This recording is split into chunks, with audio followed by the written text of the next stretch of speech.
Balita ko nga, may Di ba isang vote of nakakulong, nagsisend na ng conscience? feelers eh. No? Talaga, ayan, yan. Ano yung Bago feelers yan, niya? bago yan. Balita lang, chismis lang yun, Ano chismak yung lang. feelers niya? Eh di, Na he's willing to cooperate? bigyan naman siya ng bail, no? Bigyan naman ng bail. Para makaboto siya ng Para conviction. makaboto siya.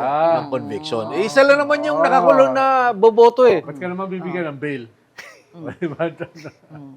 Kaya a lot of things are happening isa behind lang, the scenes, May isa di ba? pa. Dalawa sila. Oh. Dalawa.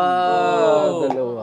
A lot of things are happening. Hindi niyo behind- pangalanan. Oo nga, Dalawa dalawa lang lang eh. naman eh. Oo. O, dadalawa lang naman. Paano? sige. Paano? Hindi, alam na ng tao yun. Nanonood, alam na yun.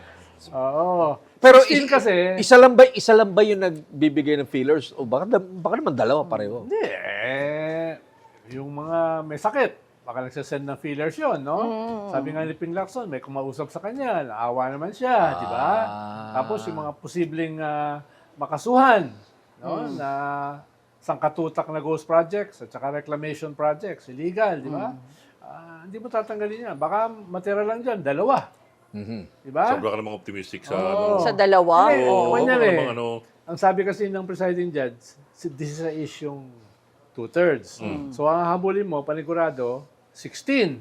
Pero masyadong tight yung 16 eh. Paano kung isa ron bumaliktad? Gusto mo ng buffer. Oo.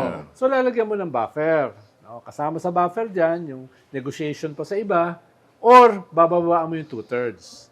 Diba? Paano pag may mga nakakulong, may mga absent, diba? Pwedeng babaan yan eh. Pwedeng pagbotohan yan by simple majority sa Senate mismo. Or Hindi na magkukorte? Or magsampa ng kaso sa Supreme Court. Ano, pwede pagbotohan yan sa Senate, simple majority, tapos yung ayaw, maghabol sa Supreme Court. Pero tapos na yung impeachment. Matagal court. na, oo, matagal Tapos na yung yung proseso. impeachment. Oo. Oo.